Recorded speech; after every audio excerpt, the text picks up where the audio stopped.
आपातकाल की आंधी, नाम संजय गांधी। पुरानी कहावत है, औलाद में माँ बाप के गुण होते हैं। बच्चे को देखकर रिश्तेदार, पड़ोसी से लेकर काम करने वाले नौकर चाकर तक बता देते हैं कि किस पर गया है। लेकिन औलाद कोई भी हो, यह बायोलॉजिकल सत्य है कि उसके गुणसूत्र तो माँ और बाप दोनों के ही होते हैं। ज्योतिषों की माने तो उसका भविष्य और ग्रह नक्षत्र भी माँ बाप से संबंध रखता है। पर क्या औलाद की परिणति भी माँ बाप से मेल खाती है? यह सवाल हम इसलिए कर रहे हैं क्योंकि 23 जून वो दिन है जिस दिन भारत के सबसे शक्तिशाली परिवार का चिराग एक बड़े हादसे के चलते बुझ गया। और इस परिवार के बेटे की परिणति कहीं ना कहीं अपने माँ बाप से मेल खाती है। जी हाँ, हम बात कर रहे हैं गांधी परिवार के चिराग संजय गांधी की।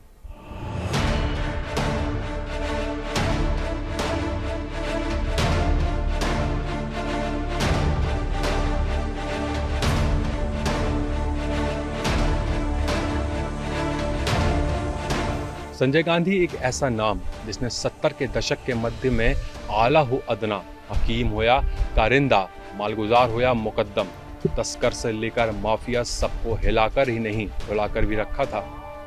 केवल दिन, हफ्ते या महीने नहीं, तकरीबन 2 साल तक। और इस बीच पूरे भारत में हर मर्द हालाकान रहा जिसका नाड़ा ढीला रहा हो या फिर टाइट। आज की युवा पीढ़ी उस खौफ को समझ तो नहीं सकती, पर उसका अंदाजा इस बात से लगाया जा सकता है कि भारतीय मर्द उन दिनों अपनी कामुकता के जरिए जब पतलून या पजामे की ऊंट से बाहर निकलते थे तो उनकी नजरें मानो डर से इधर उधर डोलती थीं। और कहीं सरकार उन्हें बधिया तो नहीं कर देगी। आपातकाल का खलनायक और 19 सूत्रीय कार्यक्रमों का प्रणेता, न जाने कौन कौन सी उपमाएं दी जा सकती हैं संजय गांधी को। लेकिन एक बात तय है कि 23 जून 1980 की सुबह जो घटा वो शायद नहीं होता तो शायद ये देश आज जैसा है वैसा बिल्कुल नहीं होता। इस बात को सकारात्मक और नकारात्मक दोनों पहलुओं से देखा और समझा जा सकता है। घबराएं नहीं, आपकी जवानी में नसबंदी न हो जाती। आखिर ये बात काल्पनिक है और कल्पना करने में भारतवासी बिल्कुल पीछे नहीं है। लोग यह कह सकते हैं कि यदि संजय आज होते तो उनके तानाशाह रवैये के चलते या तो कांग्रेस खत्म हो चुकी होती, जिसकी संभावना ना के बराबर है, या फिर कांग्रेस भले विपक्ष में होती पर संजय के नेतृत्व में उसका रुबाब एक मजबूत विपक्ष वाला तो बिल्कुल होता। यह तो तय है कि आज जो कांग्रेस का मौजूदा मृतप्राय स्वरूप है, संजय होते तो कांग्रेस ऐसी तो बिल्कुल ना होती।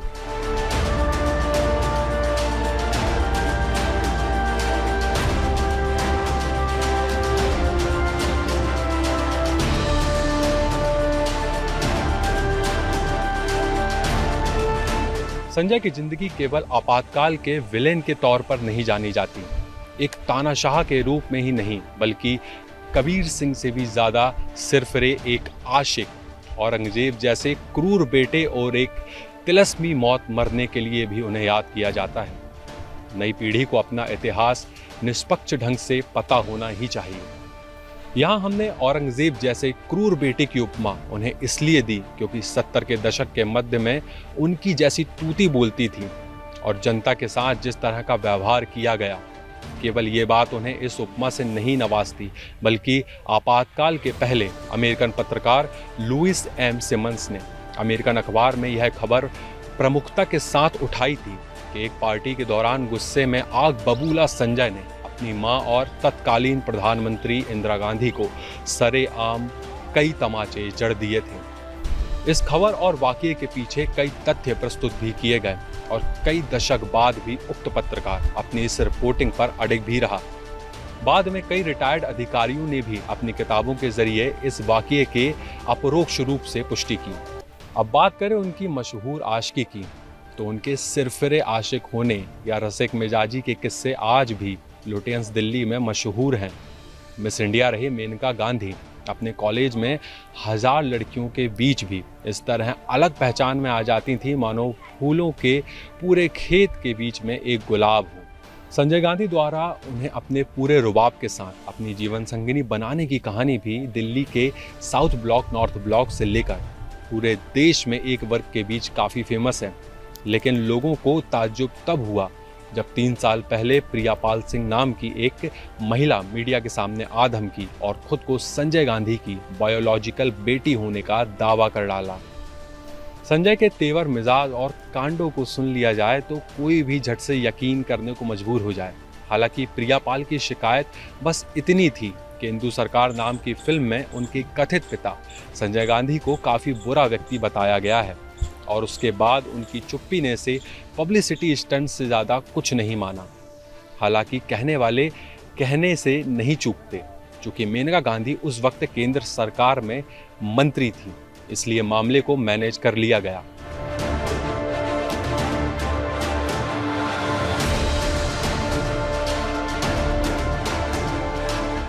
बहरहाल ये थे संजय गांधी से जुड़े हुए चर्चित किस्से, अफवाहें, शिगूफे या आप इसे जो नाम दें।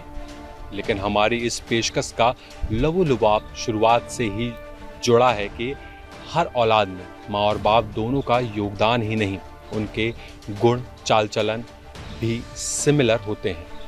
और गांधी परिवार की बात की जाए तो शायद औलाद की परिणति भी। हम बात कर रहे हैं संजय गांधी की।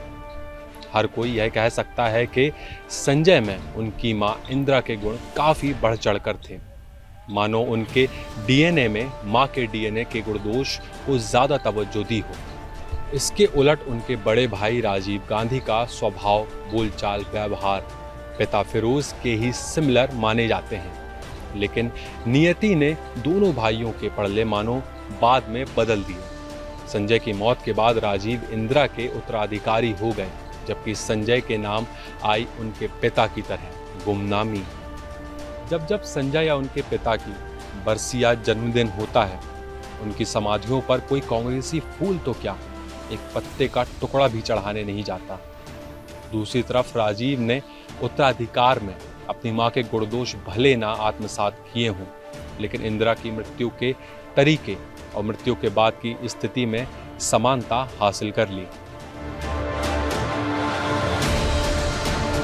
वैसे 23 जून की तारीख का इतिहास देखा जाए तो जनसंघ के संस्थापक श्यामा प्रसाद मुखर्जी का बलिदान भी कश्मीर में इसी दिन हुआ था। लेकिन यह तुलना लोगों को संत वैलेंटाइन और मुगल आक्रांता ज़हीरुद्दीन बाबर के एक दिन पैदा होने की सिमिलरिटी जैसी लगेगी। साथ ही बहुतेरे लोगों को जमकर मिर्ची भी लगेगी, क्योंकि संजय गांधी और श्यामा बाबू दोनों अलग अलग विचारधारा की कभी न कभी धुरी रहे। इसलिए श्यामा प्रसाद मुखर्जी के लिए अलग से कोशिश करेंगे। श्यामा बाबू सीनियर भी बहुत थे। बहरहाल 23 जून को उनकी 40वीं पुण्यतिथि पर संजय फिरोज गांधी को इन्हीं शब्दों के साथ सादर श्रद्धांजलि कि आप होते तो कुछ और बात होती, हे संजय आप होते तो कुछ और बात होती।